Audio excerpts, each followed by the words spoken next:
Muito bem.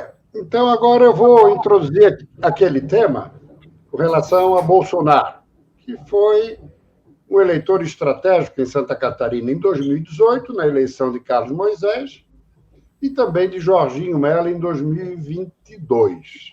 Só que na eleição municipal de 20, até porque ele estava no exercício da presidência da República, nós não tivemos essa transferência de apoio. Até porque a discussão, o debate sempre fica mais restrito ao ambiente regional, municipal. Eu lhe pergunto, agora com o tempo, e na trincheira oposicionista, considerando a ligação dele com o Estado, ele poderia ter um papel mais estratégico de impulsionar algumas candidaturas do PL? Inclusive, em Balneário Camboriú, o seu filho caçula é candidato a vereador. Isso pode estabelecer uma conexão maior, Carlos Humberto? Prisco, eu, assim, na primeira eleição, na última eleição municipal, 2020, pandemia, né? O governo federal estava cuidando do Brasil, aliás, cuidou muito bem dos estados e dos municípios brasileiros com repasses de recursos nunca antes vistos na nossa federação. O presidente Lula não estava participando desse cenário, estava fora. O presidente Bolsonaro tomou uma decisão, preso, claro. O presidente Bolsonaro tomou a decisão de não participar das eleições, não tinha partido, se você se lembra, ele havia se desfiliado do PSL, estava sem partido. O presidente Bolsonaro, na minha opinião, inclusive, ele deveria ter participado das eleições municipais, defendendo os seus candidatos. Às vezes ele pode ter perdido um pouco com isso. E agora é um cenário totalmente diferente. É um Brasil dividido, é um governo desastroso que está aí à frente do governo federal. As indicações que fazem, as viagens, as extravagâncias, as declarações, a pouca preocupação com a hierarquia, com a coisa pública, o trato desajeitado com as lideranças, com o poder. Eles acham que mandam em tudo, eles acham que podem tudo, eles se acham os donos de tudo, são mal acostumados. Muita gente foi enganada por um discurso fácil, bobo, um discurso que não pregava a verdade. Muita gente que acabou enganada já se arrependeu. O presidente Bolsonaro está rodando o país, é fácil de ver as imagens, onde chega, é muito bem recebido.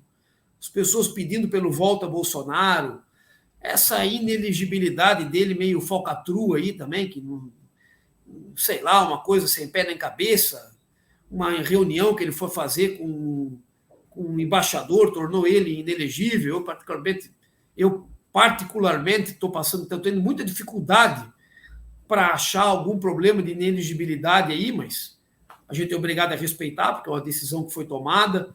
Isso não quer dizer que a gente não possa discutir, né? Temos que respeitar, mas podemos também ponderar sobre isso.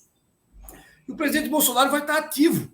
E também em 2020, o antigo governador, e eu era deputado, votei no impeachment dele, para a abertura do processo de impeachment, o antigo governador também, antes de tomar posse, disse que quem elegeu ele aqui em Santa Catarina não foi ele, não foi o contrário, o Bolsonaro que elegeu o governador. Nós temos um governador hoje alinhado com o Bolsonaro, né? Então, o Bolsonaro, na minha opinião, ele vai ter uma participação importante na eleição. É decisiva nos 295 municípios? É claro que não é decisivo. Cada município tem as suas peculiaridades, cada município tem as suas lideranças, tem as suas composições. Agora, querer dizer que não é importante a participação do Bolsonaro, aí é ser um pouco leviano. Eu, se for candidato a prefeito em Balneário Camboriú, se a população pedir para mim, se o eleitor me mostrar que ele quer que eu seja candidato, e se eu for candidato, não tenha dúvida que eu vou andar de mão dada com o Bolsonaro lá em Balneário Camboriú, porque eu defendo o governo Bolsonaro, eu defendo as políticas públicas que foram implementadas pelo presidente Bolsonaro no Brasil. É um homem simples, um homem dado, um homem do povo. Talvez ele não tenha, muitas vezes, conseguido se expressar da maneira que a maioria ou que alguns gostariam de escutar, mas ele sempre se expressou falando a verdade.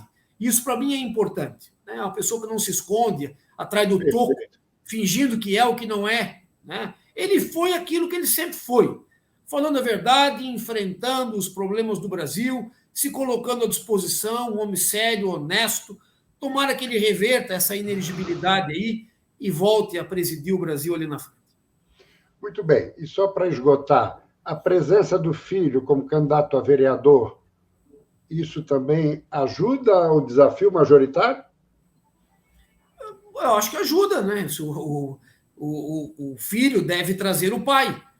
Então, se o filho candidato, né, pré-candidato, se ele vier a ser candidato, isso vai trazer o presidente Bolsonaro, e não só o presidente Bolsonaro. Ontem estava me visitando a deputada Júlia Zanata, né, até colocou ali no Instagram dela, o Seife, a gente conversa toda semana, o Zé Trovão, todos os deputados, a bancada de deputados federais, nós somos todos seguidores, deputados estaduais, desculpa, nós somos seguidores do presidente Bolsonaro.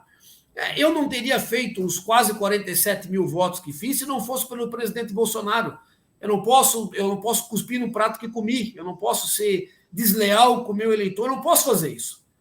Muita gente votou em mim porque eu defendo o presidente Bolsonaro, porque eu defendo a liberdade, porque eu defendo a família, porque eu defendo um Estado menor, que tire essa gente que só faz mal do Brasil para ir. Agora, para tirar também precisa do eleitor, né? O eleitor também tem que fazer a sua parte, né? Não é só nós ficar aqui cobrando, pedindo, o eleitor também tem que ajudar, fazendo a sua parte, extirpando da vida pública do Brasil muita gente que não presta, está aí há muito tempo.